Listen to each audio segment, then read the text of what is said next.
I'm a sociologist, and one of the things that we know is that civilizations and societies are fragile. Zygmunt Bauman, the British sociologist, looking at the behavior of humans in New Orleans in the wake of Hurricane Katrina a few years ago, made the observation that civilization is wafer thin. I'm sure that many of you, looking at the violence in Juarez, have come to a similar conclusion. So should we get depressed? The Irish are pretty good at getting depressed. Many of us just head for the pub. That will be 5 pints of Guinness, please. But as we all know, although Guinness is lovely, and I've known myself to consider it holy water, it isn't a solution. We need to educate ourselves. We need to face our situation on this planet clearly.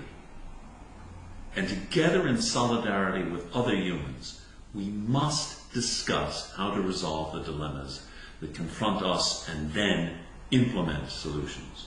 There are no private solutions. We must engage with each other and work out ways that allow all of us to live in harmony on this planet. So the course we call The Global Conversation is one small effort designed to help educate us about the truth of our circumstances here and to help give students the critical consciousness to come up with solutions. It is meant to help students develop a better understanding of the environmental problems associated with economic globalization and thus to prepare them for active participation as citizens engaged in a true global conversation, in a civil society that is also global in scope. The fundamental assumption of the course is that the problems we face today as a species are indeed massive, and only by understanding them within a global context will we be able to find the solutions necessary for viable human habitation of the planet to continue. The course therefore attempts to make a step toward these goals through traditional pedagogical techniques that are modified for online delivery. It's all online. It's all available through the internet. This includes webcast video lectures from leading experts from around the world provided by University of California Television and other sources. In addition, and perhaps most significantly, the classroom is global as well, because it currently includes 45 students either studying in or from 20 different countries, including Argentina, Mexico, the United States, Canada, Cameroon, Ireland, the United Kingdom, Germany, France, Spain, Cyprus, Turkey, Kosovo, Serbia, Moldova, Russia, Belarus, Ukraine, Lithuania, and Hungary. I don't think I've left any out. And we see this as a growing cohort of students. The core of the course is delivered through the University of Ulster's McGee campus here in Derry, or Londonderry as some people call it, where it is part of the curriculum in international politics.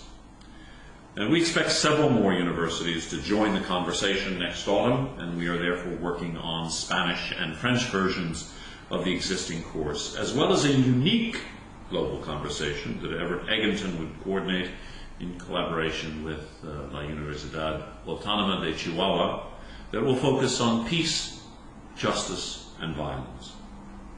One of the key aspects of these courses is the online learning circles, established with a small number of students studying in various parts of the world, working on a common problem by assessing both its local and its global aspects.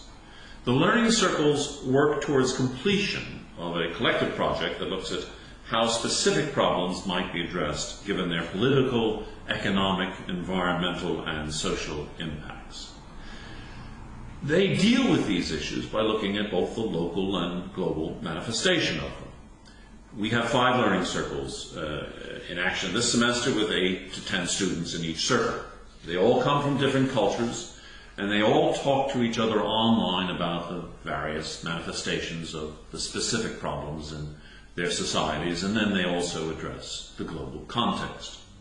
The diverse origins of students involved now in the global conversation can be visualized at Google Maps, as you can see here. The global conversation is a very small way to create citizens of the globe. Global citizens who think about being a citizen not as one normally thinks about citizenship in the context of a particular state, but instead citizens who are thinking beyond the state. Because, as we all know, the problems of Mexico and the United States don't stop at the border, nor do those of the Chinese or other countries. 1/3 of the air pollution, for example, that California suffers, blows across the Pacific from China, and it doesn't need an entry visa to infect people's lungs. As you know, the interwoven problems of drugs and violence don't stop at the border between El Paso and Juarez. So in conclusion, we have to engage with others. We have to get at the roots of the problems that we face, not just here, but by opening up and exploring the connections throughout the world. We don't really have a choice in this. We must do it. Thanks very much for listening. If any of you want to contact me regarding what I've said today or about the Global Conversation course, you can do so at the email address that follows this video. Best wishes for the success of your meeting today, and I hope that sometime soon we'll be able to meet in person.